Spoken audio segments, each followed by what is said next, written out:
बिस्मिल्लाहिर्रहमानिर्रहीम। ये lecture number 3 है एटॉमिक स्पेक्ट्रा, जो चैप्टर है सेकेंड ईयर फिजिक्स में। ये अभी हम लेक्चर 3 को स्टार्ट कर रहे हैं। लेक्चर 1 और लेक्चर फर्स्ट हो गया। लेक्चर 1 में मैंने आपको जनरली स्पेक्ट्रम के बारे में बताया है। लेक्चर 2 में मैंने फिर line imagine and line absorption spectrum के बारे में काफ़ी कुछ डिटेल बताया हुआ है। अब देखो लेक्चर नंबर 3 में है। लेक्चर नंबर 3 में हम 2 ही टॉपिक को कवर करेंगे जो आपके बुक का हिस्सा है। पहला जो टॉपिक है वो है लाइन इमेजन स्पेक्ट्रम की बहुत डिटेल पढ़ेंगे। लाइन इमेजन स्पेक्ट्रम की बहुत डिटेल पढ़ेंगे। और दूसरा एक है लाइन इमेजन स्पेक्ट्रम का एक हिस्सा है, लेकिन फिर भी मैंने उसे सेकंड टॉपिक में डिवाइड कर दिया। Spectrum series of hydrogen atom. ठीक है, हाइड्रोजन एटम की स्पेक्ट्रम सीरीज पढ़ेंगे और लाइन इमेजन स्पेक्ट्रम की डिटेल पढ़ेंगे। ठीक है, तो ये इस चैप्टर का ये हमारे पास वो है डिटेल है कि इस लेक्चर में हम ये पढ़ेंगे। ठीक है, सबसे पहले मैं आपको बता रहा हूँ कि लाइन इमेजन स्पेक्ट्रम का थोड़ा ओवरव्यू आपको कराता हूँ कि ये इलेक्ट्रॉन हाइड्रोजन के एटम में है। ठीक है, ये लेट सपोज हाइड्रोजन का एटम है, ये अब इसका ग्राउंड स्टेट है। ठीक है, ग्राउंड स्टेट से मुराद इससे अभी कुछ एनर्जी नहीं मिला। जो इलेक्ट्रॉन है वो फर्स्ट शेल में है।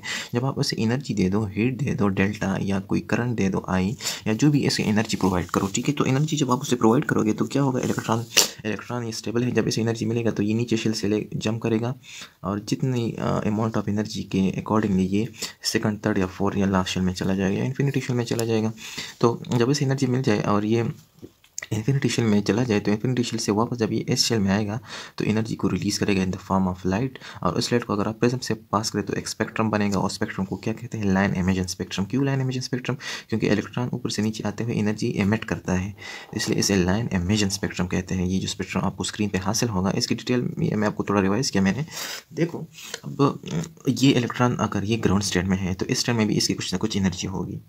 क्यों? क्योंकि ये इलेक्ट्रॉन न्यूक्लियस के अंदर है, न्यूक्लियस उस पर फोर्स अप्लाई करता है, तो उसमें भी एनर्जी स्टोर कर रहा है। ठीक है, देखो जब ये इलेक्ट्रॉन सेकंड शेल में है, थर्ड में है, फोर्थ में है, fifth, six, seven, infinity shell में है, तो हर शेल में इलेक्ट्रॉन की कुछ ना कुछ एनर्जी होती है। ठीक है, और आप किसी भी शेल में इलेक्ट्रॉन की एनर्जी फाइंड कर सकते हो। ठीक है, तो जब आपने n is equal to 1, n is equal to 2, n mean number of shell, जिस भी शेल में अगर आपने इलेक्ट्रॉन की एनर्जी फाइंड करनी है तो आपने ये फार्मूला फिलहाल जहन में रखना है कि energy of electron in every shell is equal to -3.13.6 सर्वे एटॉमिक नंबर का square divide by shell number का स्क्वायर, और साथ इलेक्ट्रॉन वोल्ट एनर्जी की क्या है, यूनिट है।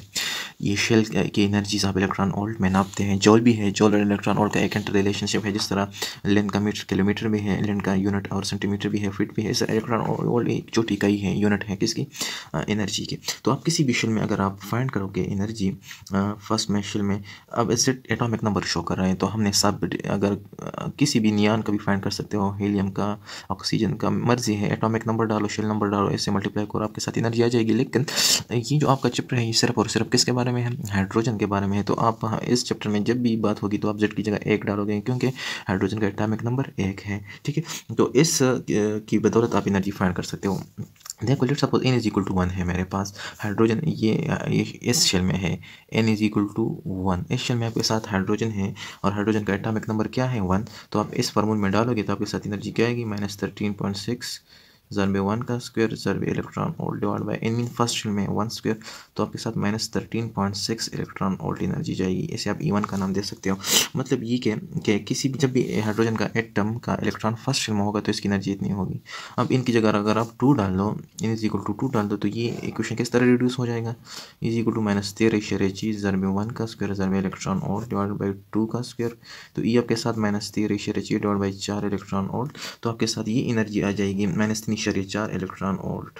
इसको इस पर डिवाइड करो तो n इज इक्वल टू 2 इसको आप 2 दे। इस तरह n इज इक्वल टू 3 में अगर आप इस फार्मूले में n की जगह 3 फुट करें तो आपके साथ थर्ड शेल में इलेक्ट्रॉन की एनर्जी क्या आ जाएगी, -1.51 electron volt. n is equal 4 में आपके साथ एनर्जी कितनी आएगी, इन 3 में इसको E3 कहते हो आप। इस तरह n इज इक्वल टू 4 में आप इसे E4 कहोगे तो E4 में इलेक्ट्रॉन की 0.85 इलेक्ट्रॉन वोल्ट आ जाएगी। तो मतलब इसका कंक्लूजन क्या होगा कि आप किसी भी शेल में इलेक्ट्रॉन की एनर्जी फाइंड कर सकते हो। लेकिन एक बात आप नोट करें कि जो फर्स्ट शेल में इलेक्ट्रॉन की एनर्जी -0.6 थी, सेकंड शेल में इलेक्ट्रॉन की एनर्जी कितनी हो गई, E2 -3.4, थर्ड शेल में कितनी, -1 के करीब जा रहा है। मतलब ये छोटी वैल्यू है इससे, और ये वैल्यू छोटी है एस से, मतलब जो इलेक्ट्रॉन ऊपर शेल में जाता है तो इसकी एनर्जी क्या होती है, डिक्रीज होती जाती है। अब आप एक इस फार्मूले में अगर आप इनकी जगह इन्फिनिटी डालोगे, मतलब 3 4 6 7 इन्फिनिटी शेल में चला गया, तो इलेक्ट्रॉन की एनर्जी इन्फिनिटी शेल में क्या हो जाएगी, -3.6 ज़रबे ए का स्क्वायर ज़रबे इलेक्ट्रॉन और divide by infinity, and everything divide by infinity is equal to 0।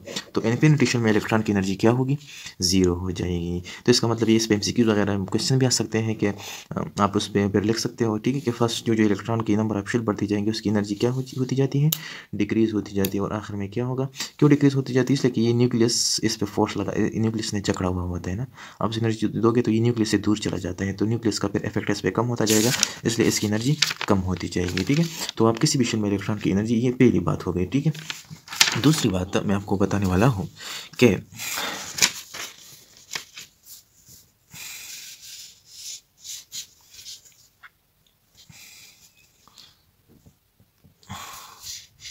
देखो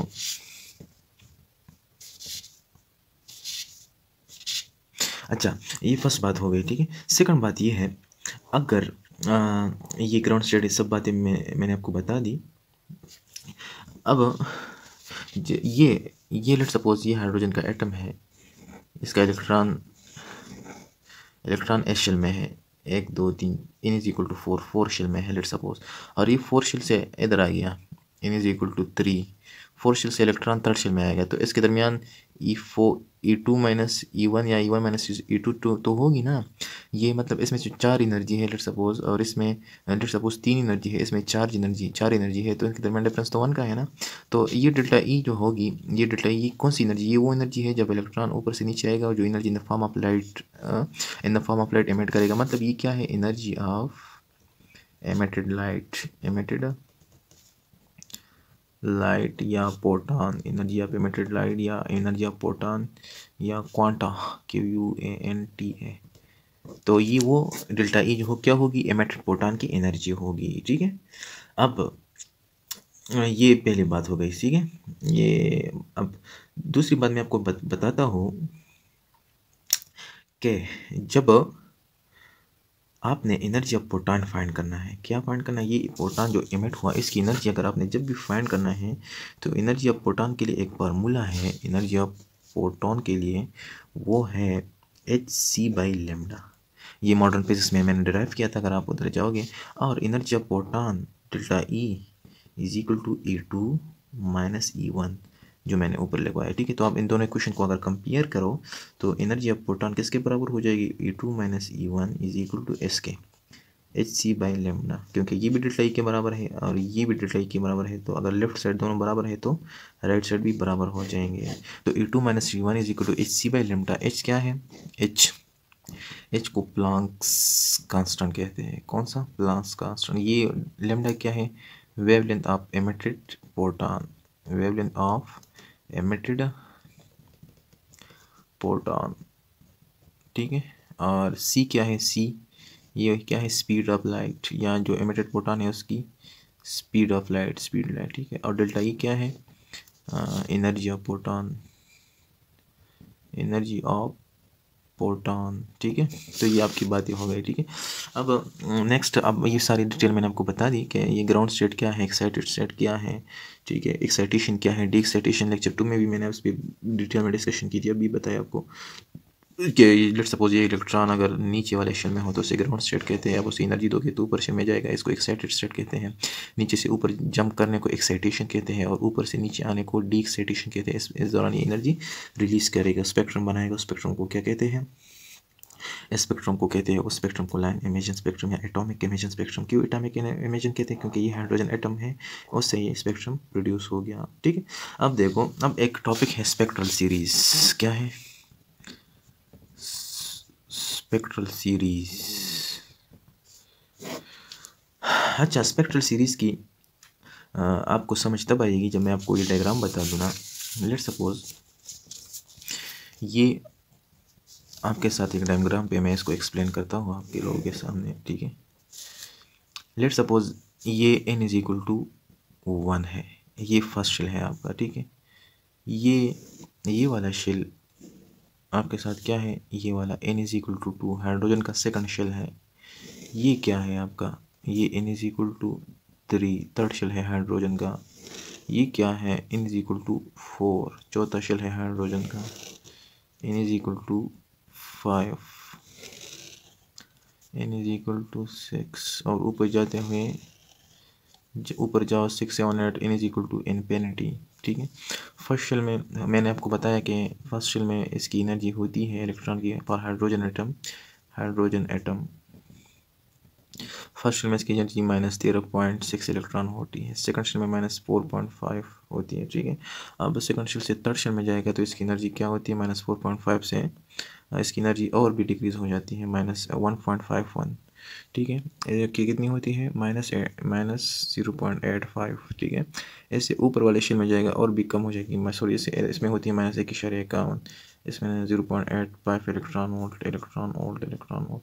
जाते जाते इन्फिनिटी शेल में इलेक्ट्रॉन की एनर्जी कम होती जाके ज़ीरो हो जाएगी। ठीक है, तो अब बात क्या है, बात ये है कि लेट सपोज ये इलेक्ट्रॉन है हाइड्रोजन का। ठीक है, ये फर्स्ट शेल में है, आपने उसे एनर्जी दे दी तो किस में चला गया, सेकंड शेल में चला गया, एनर्जी दे के सेकंड शेल में चला गया। ठीक है, तो सेकंड शेल आपने इतनी एनर्जी से दे दी कि सिर्फ और सिर्फ सेकंड शेल में चला गया, तो सेकंड शेल से ये वापस फर्स्ट शेल में आएगा, क्योंकि इसने एनर्जी फर्स्ट शेल में आएगा तो वो लाइट तो एमिट करेगा ना।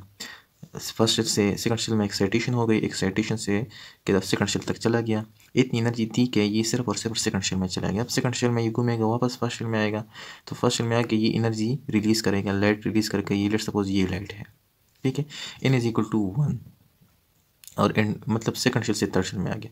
फिर आपने इस इलेक्ट्रॉन को इतनी एनर्जी दे दी कि ये थर्ड शेल में चला गया और थर्ड शेल से वापस फर्स्ट शेल में आ गया। ठीक है, फिर आपने इसे इतनी एनर्जी दे दी कि ये फोर्थ शेल में चला गया, फोर्थ शेल से ये वापस फर्स्ट शेल में आ गया। फिर इतनी एनर्जी दे दी कि 5 शेल में चला गया, 5 शेल से वापस इधर, इस तरह आपने इधर एनर्जी दे दी कि 6 शेल में चला गया, 6 शेल से ये वापस फर्स्ट शेल में आ गया। ठीक है, 6 से इस तरह इन्फिनिटी शेल तक चला गया और इन्फिनिटी शेल से वापस फर्स्ट शेल में आ गया।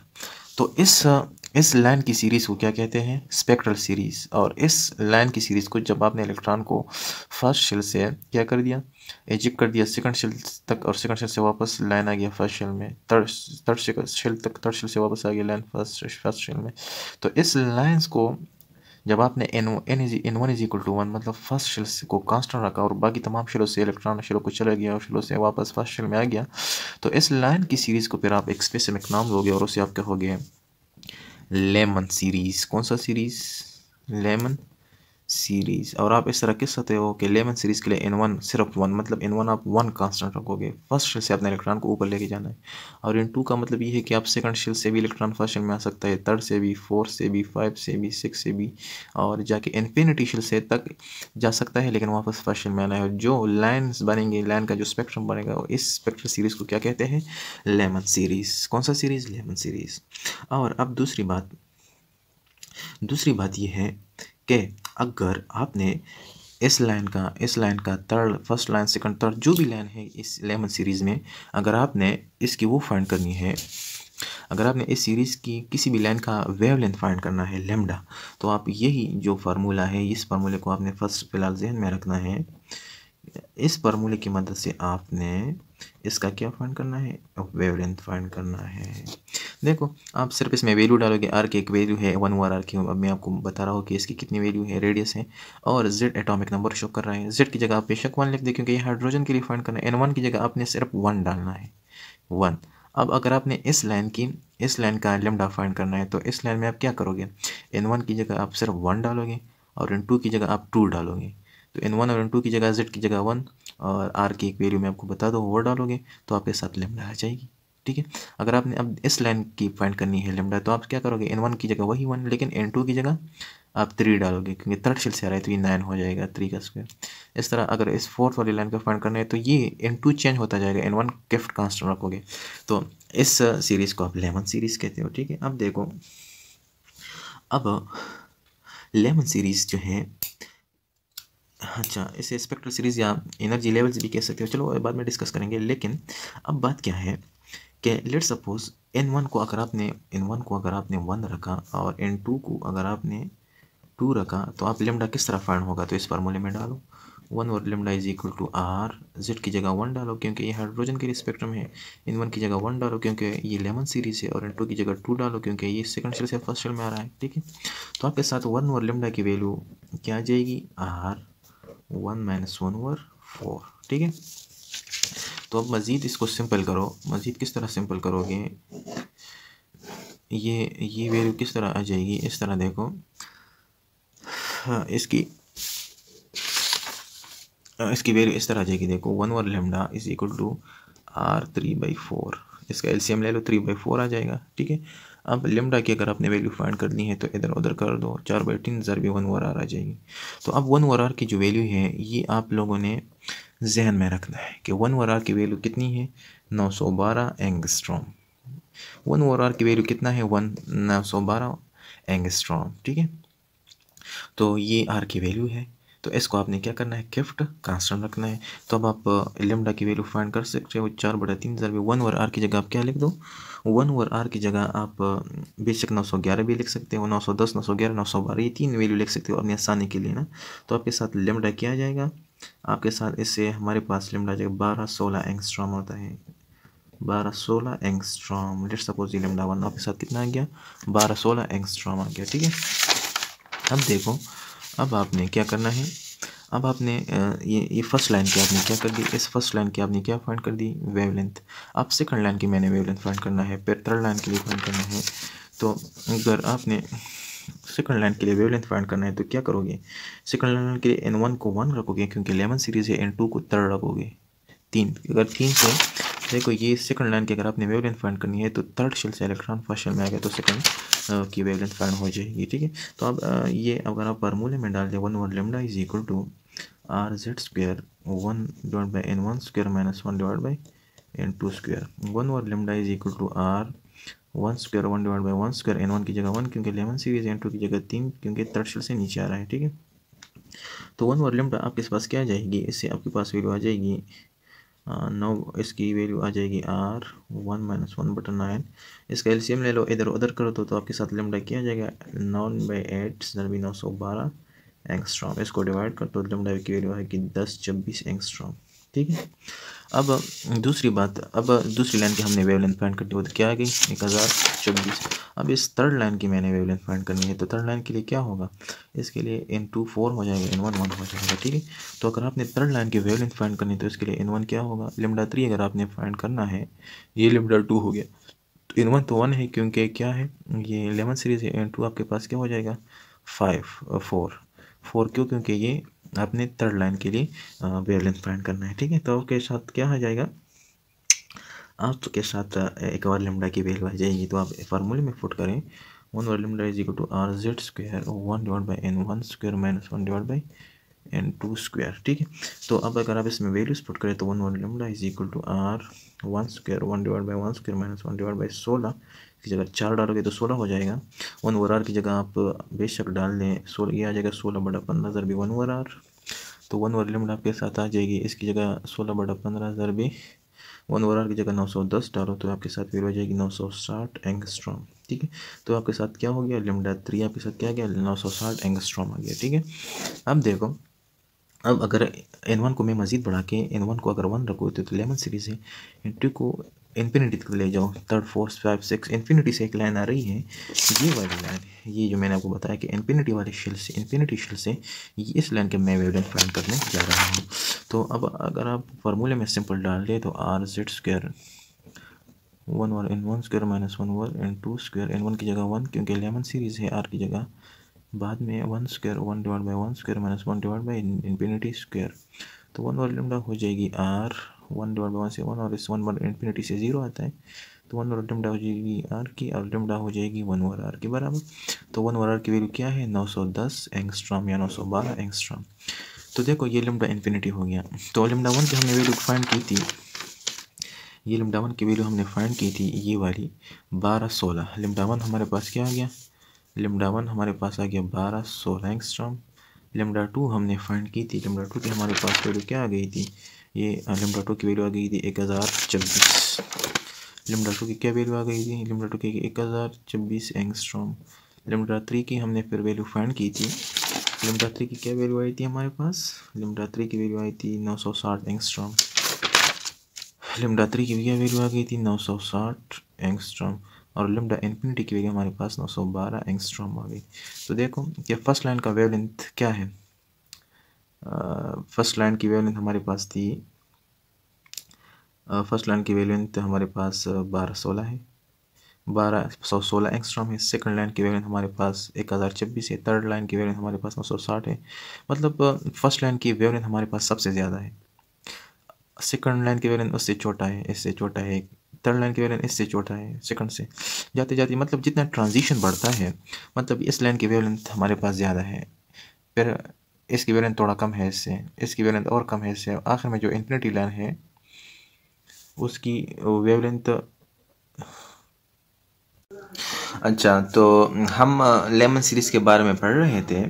अब हमने क्या किया लेमन सीरीज़ में, इस लाइन की, ये इस लाइन की, इस लाइन की, इसकी सब तमाम के तमाम लाइन्स की हमने लेमडा फाइंड कर दी। तो हमारे पास लाइन 1 के लिए जो लेमडा आ गई है या वेवलेंथ उसे जो हम कहते हैं वो हमारे पास है 1216 एंगस्ट्रॉम। वो कितना है? 1216 एंगस्ट्रॉम। लेमडा 2 सेकंड लाइन के लिए जो लेमडा हमारे पास आई है वो है 1026 एंगस्ट्रॉम। लेमडा 3 मतलब थर्ड जो लाइन है इसके लिए हमारे पास जो लेमडा आ गई है वो लेमडा 3 है हमारे पास 960 एंगस्ट्रॉम। और एन शेल से जब इलेक्ट्रॉन आएगा उसके लिए हमने लेमडा फाइंड कर दी, वो 910 एंगस्ट्रॉम आ गया हमारे पास। तो बात क्या है कि फर्स्ट ट्रांजिशन मतलब जब इलेक्ट्रॉन फर्स्ट शेल से सेकंड शेल में चला गया और सेकंड शेल से वापस शेल में जब आ गया, जो लाइन बन गया, इसकी लेमडा ये है। ट्रांजिशन जब बढ़ गई, जब इलेक्ट्रॉन सेकंड शेल से लेकर थर्ड शेल में चला गया, थर्ड शेल से वापस फर्स्ट शेल में आ गया, तो लेमडा 2 उस लाइन की भी हमारे पास वेवलेंथ आ गई। Similarly lambda 3 and lambda infinity, मतलब इन्फिनिटी शेल से इलेक्ट्रॉन जब नीचे आ गया तो हमारे पास भी वेवलेंथ आ गई। ठीक है, तो इस फर्स्ट शेल को हम लोअर ट्रांजिशन कहते हैं। फर्स्ट शेल को जब आता है सेकंड शेल से फर्स्ट शेल में जब इलेक्ट्रॉन आता है उसे लोअर ट्रांजिशन कहते हैं। सेकंड शेल से थर्ड शेल से फर्स्ट शेल में आएगा, ट्रांजिशन बढ़ गई। फोर्थ शेल से फर्स्ट शेल में आ गया, ट्रांजिशन और बढ़। इन्फिनिटी शेल से फर्स्ट शेल में अगर और भी ट्रांजिशन बढ़ गई, मतलब इन्फिनिटी का लेमडा 910 है हमारे पास और फर्स्ट ट्रांजिशन की या लोअर ट्रांजिशन की लेमडा 1216 है। मतलब जितना ट्रांजिशन कम है इतना लेमडा ज़्यादा है, जितना ट्रांजिशन ज़्यादा होता जा रहा है तो लेमडा ही कम होता जा रहा है। मतलब ये कि wavelength is inversely related to transition. ये अब एक इम्पॉर्टेंट पॉइंट है, जितना ट्रांजिशन बढ़ता है उतना वेवलेंथ कम होता जाता है। तो ये सब बातें थी लेमन सीरीज़ के बारे में। ठीक है, और लेमन सीरीज़ के बारे में तमाम डिस्कशन था। अब मैं सिंपली उसके बारे में लेमन सीरीज़ को समराइज़ करता हूँ कि लेमन सीरीज़ को मैं समराइज़ करता हूँ कि लेमन सीरीज़ के लिए N1 हमारे पास क्या है? 1 है। और N2 हमारे पास 3, 4, 5, 6 एंड इन्फिनिटी। और इस लेमन सीरीज़ में जो इसका जो रेंज है लेमडा का, वेवलेंथ रेंज जो है वो है 1216 एंगस्ट्रॉम से लेके 910 या 11 एंगस्ट्रॉम तक। जितनी भी वेव्स, क्योंकि हमने लेमडा 1 भी फाइंड कर दिया वो 1216 है और लेमडा इन्फिनिटी 910 है जो हमने फाइंड किया, मतलब वेवलेंथ रेंज ये है। और इसकी जो रेज आएगी वो रेज किसी न किसी रीजन में होगी ना, स्पेक्ट्रम की लाइट की, जो मैंने आपको बताया था कि ये गामा रेज होती है, gamma, X rays, UV region, visible region, infrared region और माइक्रोवेव रीजन। इसमें वो जो लाइट्स आएगी किसकी, लेमन सीरीज़ की, वो इन तमाम रेंज में किसी न किसी रेंज में होगी। तो ये अल्ट्रावायलेट, ये इंडिगो वगैरह जिसमें भी हो, लेकिन लेमन सीरीज़ का जो वो है रेस की जो रीजन है वो है अल्ट्रावायलेट रीजन है। मतलब कि ये तमाम के तमाम रेंज जो आती है वो यूवी रेंज में आती है। ये वाला यूवी रेंज, ये विजिबल रेंज है, यूवी रेंज है। यूवी रेंज जो है इनविजिबल रेंज, विजिबल रेंज से लेफ्ट राइट तमाम के तमाम इनविजिबल होते हैं, वो आप नेकेड ऐसे नहीं देख सकते। विजिबल रेंज वाले सिर्फ आप प्रिज्म से पास करोगे तो 7 कलर में डिवाइड होगा। तो लेमन सीरीज़ का जो स्पेक्ट्रम है वो किस में आता है? इनविजिबल रीजन में आता है, अल्ट्रावायलेट रीजन या इनविजिबल रीजन। तो ये था तमाम के तमाम डिस्कशन। किसके बारे में? ये लेमन सीरीज। तो ये हमारे पास क्या था? लैन इमेजिंग स्पेक्ट्रम, और ये था लेमन सीरीज़ के बारे में काफ़ी डिस्कशन हो गई। अब नेक्स्ट हम जा रहे हैं स्पेक्ट्रल सीरीज़ की तमाम सीरीज़ को डिस्कस करते हैं, ठीक है। अच्छा, मैं एक डायग्राम आपको सामने ड्रा करता हूँ। इस डायग्राम के ज़रिए हम क्या करेंगे? तमाम के तमाम सीरीज़ जो है वो एक्सप्लेन करेंगे। ये है आपके साथ फर्स्ट शेल है, let's suppose n is equal to 1। ये सेकंड शेल है, n इज इक्वल टू 2। ये थर्ड शेल है, n इज इक्वल टू 3।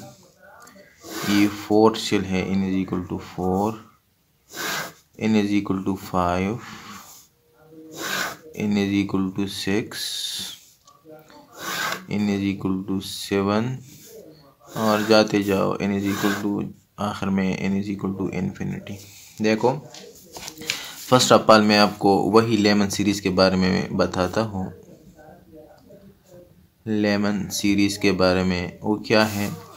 जब इलेक्ट्रॉन फर्स्ट शेल में हो, फर्स्ट शेल से जब इलेक्ट्रॉन मूव करेगा सेकंड शेल में, थर्ड में, फोर्थ में, फिफ्थ में, जहाँ भी करे वापस इसने फर्स्ट शेल में आना है। तो फर्स्ट शेल में जो आएगा ये सेकंड शेल से भी आ सकता है, थर्ड शेल से भी आ सकता है, फोर्थ शेल से भी, फिफ्थ से भी, और आखिर में इन्फिनिटी शेल से भी आ सकता है, ठीक है। तो इस सीरीज़ को लेमन सीरीज़ के लिए, लेमन सीरीज़ के लिए n1 क्या है आपके पास? 1, और n2 आपके साथ है 2, 3, 4, 5 जाके इन्फिनिटी। ये UV रेंज में आएगा, और इसका जो रेंज है वो भी मैंने आपको बताया, ठीक है। अब दूसरा है आपके पास बाल्मर सीरीज़। कौन सा? Balmer series. बाल्मर सीरीज़ के लिए ज़रूरी है कि इलेक्ट्रॉन सेकंड शेल में हो। सेकंड शेल से थर्ड शेल में जाएगा और वापस सेकंड शेल में, ये लाइन फर्स्ट लाइन आ गई। फर्स्ट शेल से थर्ड शेल में जाएगा इलेक्ट्रॉन, थर्ड शेल से वापस सेकंड शेल में, फोर्थ शेल में जाएगा, फोर्थ शेल से वापस सेकंड शेल में, फिफ्थ में जाएगा वापस इन्फिनिटी शेल में जाएगा, इन्फिनिटी शेल से वापस सेकंड शेल में। मतलब बाल्मर सीरीज़ के लिए n1 आपके पास 2 है, n2 आपके पास क्या होगा? 3, 4, 5, 6, 7 जाके इन्फिनिटी तक, ठीक है। ये बाल्मर सीरीज़ के लिए है। और इसके लिए बाल्मर सीरीज़ का जो है ये भी UV रेंज में आता है। अल्ट्रा वायलेट रीजन में इसका जो स्पेक्ट्रम है लेंस का वो UV रेंज में आता है। और इसमें जितने भी लेंस आते हैं लेम्डा, उसकी रेंज जो है वो है 35,000 से लेकर 6,500 तक। ये इसका वेवलेंथ रेंज है बाल्मर सीरीज़ का, ठीक है। बाल्मर सीरीज़ के बाद है पास्टन सीरीज़। तो थर्ड नंबर कौन सा है? थर्ड नंबर है पास्टन सीरीज़। पास्टन सीरीज़ आप उसके लिए ज़रूरी है पास्टन सीरीज़ के इलेक्ट्रॉन थर्ड शेल में हो। कौन से शेल में? थर्ड शेल में। थर्ड शेल में से फोर्थ में जाएगा, फोर्थ से वापस आएगा। ये फर्स्ट लाइन आपका पास्टन सीरीज़। थर्ड शेल से जाएगा फिफ्थ शेल में, फिफ्थ शेल से वापस आएगा थर्ड शेल में। इस तरह सिक्स शेल में जाएगा, सिक्स शेल से वापस थर्ड शेल में, इन्फिनिटी शेल तक चला जाए, वापस किस में आएगा? फोर्थ शेल में। तो ये जो लाइन्स बनती है ये क्या है? पास्टन सीरीज़ के लाइन है। किसकी सीरीज़ की? पास्टन सीरीज़ के लिए ज़रूरी है कि n1 आपके साथ क्या होगा? पास्टन सीरीज़ में n1 आपके साथ 3 होगा, n2 आपके साथ 4, 5, 6, 7 इन्फिनिटी तक। और इसका जो पास्टन सीरीज़ का जो लोअर IR रेंज में इसका स्पेक्ट्रम आता है, किसमें? लोअर IR रेंज में, या रीजन या रेंज या रीजन लिख दो। तो पास्टन सीरीज़ का, और ये पॉइंट नोट ज़हन में रखिए कि सबसे पहले डिस्कवरी बाल्मर सीरीज़ की हुई थी, उसके बाद लेमन और बाकी की सबसे पहले डिस्कवरी बाल्मर सीरीज़ की हुई थी, ठीक है। थर्ड नंबर भी हो गया पास्टन सीरीज़। चौथा नंबर है ब्रैकेट सीरीज़। ब्रैकेट सीरीज़ अब आपको समझ आ चुकी होगी। ब्रैकेट के लिए सीरीज़ के लिए ज़रूरी है कि इलेक्ट्रॉन किस में हो? फोर्थ शेल में हो, और फोर्थ से फिफ्थ में जाएगा, वापस फोर्थ में आएगा, फोर्थ से इसमें जाएगा, सिक्स में वापस फोर में आएगा, इन्फिनिटी तक आखिर में चला जाएगा और वापस 4 में आएगा। इस स्पेक्ट्रल सीरीज़ को क्या कहते हैं? Bracket series. तो ब्रैकेट सीरीज़ के लिए ज़रूरी है कि n1 आपके साथ क्या हो 4 और n2 आपके साथ क्या हो सकता है 5 6 7 और इन्फिनिटी तक, ठीक है। और इसका जो स्पेक्ट्रल लाइंस आएंगे उसका जो रीजन है वो भी लोअर इंफ्रारेड रीजन यानी इनविजिबल रेंज में भी इसका स्पेक्ट्रम आएगा ब्रैकेट सीरीज़ का। और लास्ट नंबर सीरीज़ में आपको डिस्कस कर रहा हूँ वो है 4-5 नंबर वाला सीरीज़ है पंड सीरीज़। कौन सा सीरीज़? फंड सीरीज़ या पी पंड सीरीज़ भी कह सकते हैं। बाद लोग पी फंड कहते हैं, बाद लोग पंड कहते हैं, ये साइलेंट है। इसके लिए ज़रूरी है कि इलेक्ट्रॉन कौन से शेल में हो? फिफ्थ शेल में। फिफ्थ से जाएगा 6 में, वापस फिफ्थ में आएगा। फिफ्थ से जाएगा 7 में, 7 से वापस फिफ्थ में आएगा। इन्फिनिटी तक आखिर में जाएगा, वापस फिफ्थ में आएगा। तो इस रीजन वाले लाइन्स को क्या कहते हैं? Fund series. इसके लिए n1 ज़रूरी है कि 5 हो, n2 आपके साथ 6 7 और इन्फिनिटी तक हो सकता है, ठीक है। और फंड सीरीज़ का जो वो है स्पेक्ट्रल लाइंस का जो रीजन है वो क्या है? हाई इंफ्रारेड रीजन या इनविजिबल रीजन में हाई इंफ्रारेड रीजन इसका से वो है इसका रेंज है, ठीक है। तो ये तमाम तक ये तमाम मैंने आपको एक्सप्लेन कर दिए। और हर जिस लाइन का ये लाइन हो गया बाल्मर सीरीज़ का पास्टन का मर्जी है, हर लाइन का आप क्या फाइंड कर सकते हो? लेमडा फाइंड कर सकते हो। कौन से फार्मूले से? RZ² 1 divide by n1 square minus 1 divide by n2 whole square. n1 की जगह अगर आपने ब्रैकेट सीरीज़ के लिए फाइंड करना है तो n1 की जगह 4 डालोगे, बाकी 6 लाइन की 7 की 8 की वो भी फाइंड कर सकते हो। n2 चेंज होगा, ये कांस्टेंट होगा। ये डिपेंड करता है कि आपके पास सीरीज़ कौन सा है। अगर फंड सीरीज़ की किसी लाइन के लिए आपने फाइंड करना है हाइड्रोजन स्पेक्ट्रम फंड सीरीज़ के लिए तो n1 ऑफ 5 फुट करेंगे। बाकी इसमें अगर 7 लाइन का आपने फाइंड करना है तो इधर 7 डालोगे। Z की जगह 1 डालोगे क्योंकि एटॉमिक का नंबर हाइड्रोजन का 1 है और R की आपके पास वैल्यू है तो आपके साथ लेमडा आ जाएगी, ठीक है। तो अब एक छोटा सा प्रॉब्लम मैं आपके सामने शेयर करता हूँ। लेट्स सपोज आपसे कोई पूछे कि find the shortest and largest lambda of Balmer series for hydrogen spectrum. Let's suppose ये क्वेश्चन है, find the shortest and longest wavelength of Balmer series for hydrogen atom के लिए क्या फाइंड करो? शॉर्टेस्ट, और मतलब शॉर्टेस्ट वेवलेंथ बाल्मर सीरीज के लिए की बात कर रहे हैं ना। तो बाल्मर सीरीज ये सीरीज है जिसमें n1 आपके साथ 2 है। ये फर्स्ट लाइन है, फर्स्ट लाइन की वेवलेंथ क्या होगी? सबसे ज़्यादा, ठीक है। ये मतलब लॉन्गेस्ट वेवलेंथ हो गया। और शॉर्टेस्ट वेवलेंथ इन्फिनिटी से जब फर्स्ट में आएगा। अब मैंने आपको बताया था कि lambda is inversely proportional to transition.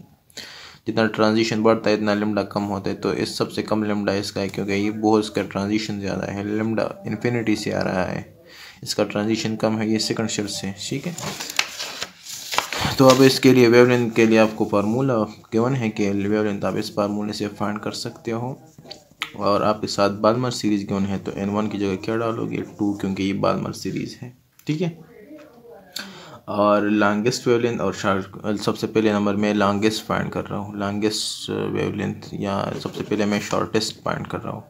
तो शॉर्टेस्ट वेवलेंथ किस लाइन का होगा? इस लाइन का, जो इसकी ट्रांजिशन सबसे ज़्यादा है। तो इसकी जगह आप फार्मूले में 1 और लेमडा अपनी जगह लिख दो, R अपनी जगह, Z की जगह 1 लिख दो, n1 की जगह 2 लिख दो और स्क्वायर लिख दो साथ 2, इसलिए कि बाल्मर सीरीज़ है। और n2 की जगह आप इन्फिनिटी डालो, इन्फिनिटी स्क्वायर है, इन्फिनिटी से 0 आएगा, ठीक है।